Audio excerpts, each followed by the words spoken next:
Issue বাংলার হাত ধরে ইউটিউব চ্যানেলে সবাইকে অনেক অনেক শুভেচ্ছা, অভিনন্দন এবং গুরুজনদের আমার প্রণাম। আজকে আমার আলোচ্য বিষয় প্রাবন্ধিক অন্নদাশঙ্কর রায়ের লেখা যুগ জিজ্ঞাসা প্রবন্ধের প্রেক্ষাপট। এই বিষয়ে আমি আমার চ্যানেলে পূর্বে একটি ভিডিও আপলোড করেছি। তোমরা আমার ছাত্রছাত্রী যারাই আজকের এই ভিডিওটি প্রথম দেখছো, তোমরা অবশ্যই আমার আগের ভিডিওটি একটু দেখে নেবে, তাহলে বিষয়টি বুঝে নিতে তোমাদের সুবিধে হবে। যুগ জিজ্ঞাসা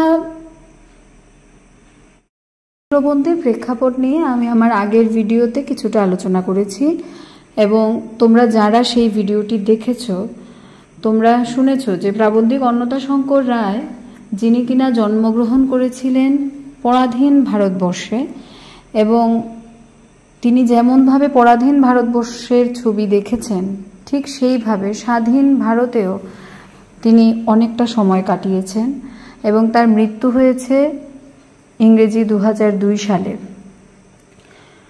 যার কারণে আমরা তার লেখার মধ্যে যেমনভাবে পরাধীন ভারতবর্ষের ছবি কিছুটা পাই, ঠিক সেইভাবে স্বাধীন ভারতের অনেক ছবি, অনেক সামাজিক দিক তার লেখার মধ্যে কিন্তু উঠে এসেছে। বিষয়টির সঙ্গে আরেকটু নিজেদের মিলিয়ে নেওয়ার জন্য তোমরা এবার একটি ইউটিউবের ভিডিও একটু দেখে নাও সবাই। 1947 সালের 14ই আগস্ট 12টা বাজতে যখন আর কয়েক মিনিট বাকি, পণ্ডিত জওহরলাল নেহেরু দুটো লাইন দিয়ে তার ভাষণ শুরু করলেন। At the stroke of the midnight hour, when the world sleeps, India will awake to life and freedom. কয়েক মিনিট পরেই 12টা বাজলো, দেশ স্বতন্ত্র হলো। পরদিন 15ই আগস্ট সকালবেলায় গণপরিষদের রাষ্ট্রীয় যাত্রা হলো।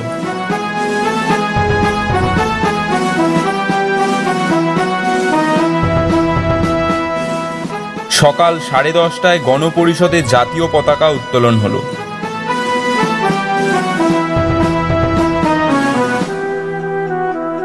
শোনা যায় 15ই আগস্ট শুধু রাজধানী দিল্লিতেই 300টি পতাকা উত্তোলন হয়েছিল। পবিত্র শহর বারাণসীতে তো একটি মন্দিরে পতাকা উত্তোলন করলেন একজন মুসলিম।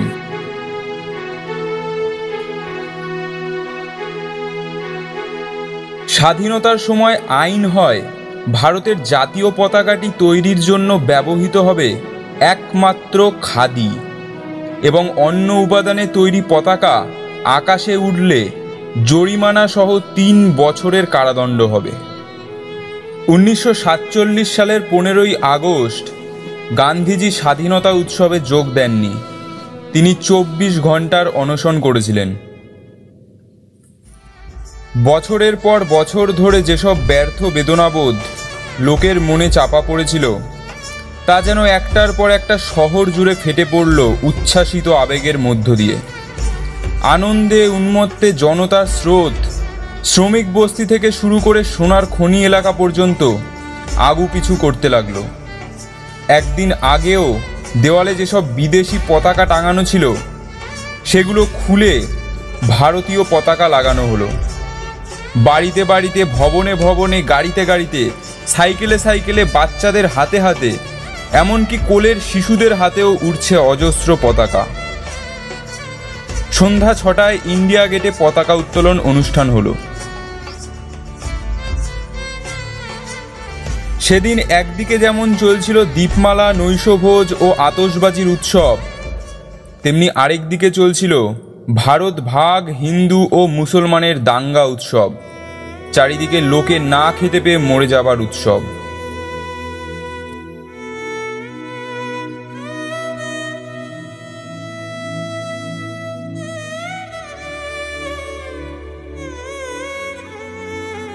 কলকাতা যে 15ই আগস্ট ঠান্ডা রইল সেটা একটা স্বস্তির কারণ, খানিকটা আশ্চর্যও বটে।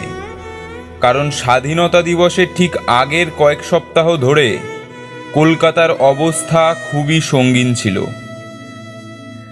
পশ্চিম পাঞ্জাব নামক নতুন পাকিস্তানি প্রদেশটির জন্য এক নতুন রাজ্যপালকে ইতিমধ্যেই নিয়োগ করা হয়েছিল। 15 তারিখ সন্ধেবেলায় তিনি তার পদ গ্রহণ উপলক্ষে একটি পার্টি দেন। পরে স্মৃতিচরণ করতে গিয়ে তিনি বলেছেন, এমন জঘন্য পার্টি আর কেউ কখনো দেয়নি। বিদ্যুৎ চলে যাওয়ায় না ছিল পাখা, না ছিল আলো। যেটুকু আলো আমরা পাচ্ছিলাম তা আসছিল আধ মাইল দূরে দাউ দাউ করে জ্বলতে থাকা লাহোর শহর থেকে। বাগানের চারপাশ জুড়ে চলছিল গুলি, একটা দুটো নয়, এক টানা গুলির লহরা। কে যে কাকে গুলি করছে তা কেউই জানে না এবং কেউ জানতে চাইছেও না।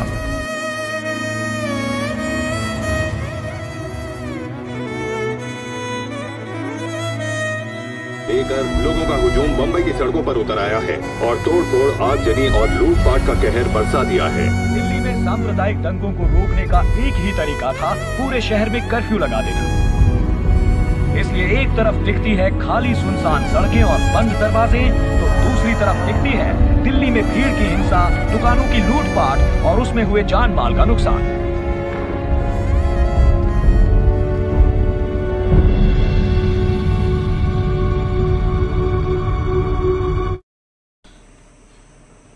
পরাধীন ভারতবর্ষে একদিকে যেমন ছিল সামন্ততান্ত্রিক শোষণ, তেমনি অন্যদিকে ধীরে ধীরে সমাজের মধ্যে গড়ে উঠছিল বিভিন্ন সমাজ সংস্কারমূলক আন্দোলন। এবার সমাজ সংস্কার বলতে আমরা কি বুঝি? সমাজ সংস্কার বলতে একদিকে যেমন আপাত দৃষ্টিতে আমাদের মনে হতে পারে আমাদের বিভিন্ন রীতিনীতি, যেগুলো যেমন বিবাহ, উপনয়ন, বিভিন্ন শুভকর্মে আমরা যে সমস্ত আচার ক্রিয়া অনুষ্ঠান করে থাকি, এগুলো এক ধরনের সংস্কার। আবার যেমন আমরা যখন বলি যে পুরনো বাড়ির সংস্কার সাধন, এই কথাটির দ্বারা আমরা কি বুঝি? যখন পুরনো বাড়ির রং নষ্ট হয়ে যায়, কোথাও কোথাও দেখা যাচ্ছে রং উঠে যাচ্ছে, সিমেন্ট খসে পড়ছে, তখন আমরা সেটাকে সংস্কার করি এবং তখন কি করা হয়, সেই বাড়িটাকে আরেকটু রিপেয়ার, আরেকটু সুন্দর ঠিকঠাক রং করে সুন্দর করা হয়। এবার সমাজ সংস্কার বলতে আমরা কি বুঝি? সমাজ সংস্কার হচ্ছে সেই জিনিসটা যে রীতিনীতিগুলো সময়ের সঙ্গে সঙ্গে অপ্রাসঙ্গিক হয়ে গেছে, যেগুলো সমাজের কুসংস্কার রূপে সমাজকে খোকলা করে তুলছে, যেগুলো আমাদের সমাজকে এগিয়ে যেতে বাধা দিচ্ছে প্রতিনিয়ত, সেগুলো যখন দূর করা হয়, সেই দূরীকরণের কাজকে বলা হয় সমাজ সংস্কার। এবং এই কাজে এগিয়ে এসেছিলেন বিভিন্ন মনীষী, রবীন্দ্রনাথ ঠাকুর, যেমন রাজা রামমোহন রায়, ঈশ্বরচন্দ্র বিদ্যাসাগর, এদের মতো প্রমুখ মনীষীগণ, যারা নাকি আমাদের পরাধীন ভারতবর্ষে যে সমস্ত কুসংস্কারগুলো ছিল, যেমন বাল্যবিবাহ, বিধবাদের জীবনের অকথ্য যন্ত্রণা, সতীদাহ প্রথা, আমরা সবাই জানি যে রাজা রামমোহন রায়ের একটা বিশেষ ভূমিকা রয়েছে সেই সমাজ সংস্কার সাধনে। এবং সেই মনীষীরা যদি এগিয়ে না আসতো তাহলে আমরা কিন্তু আজকের দিনটা খুঁজে পেতাম না।